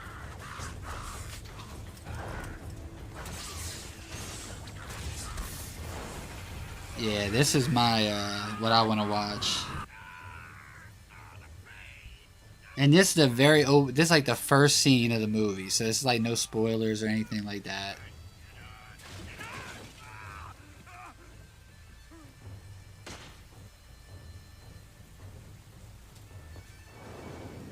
Look at him horror farming and shit.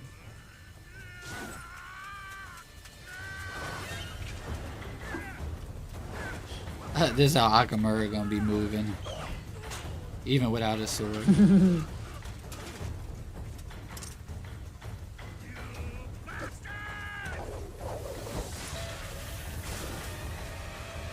I need Pain Akatsuki music when Airyu uses Sumika during the 1v4 Irishima talks. Yeah, that shit would go Do crazy. you know what that music is, Dice? Or are you LARPing? No, I've seen Naruto. Okay, hey, my bad, blood. I dropped it at the war arc, but Uh, there's a lot of people that wouldn't blame you for that, though. Do we follow anime uh, productions? Uh, I used to kind of like pay attention to it a bit, but not too much anymore. I don't watch much anime these days.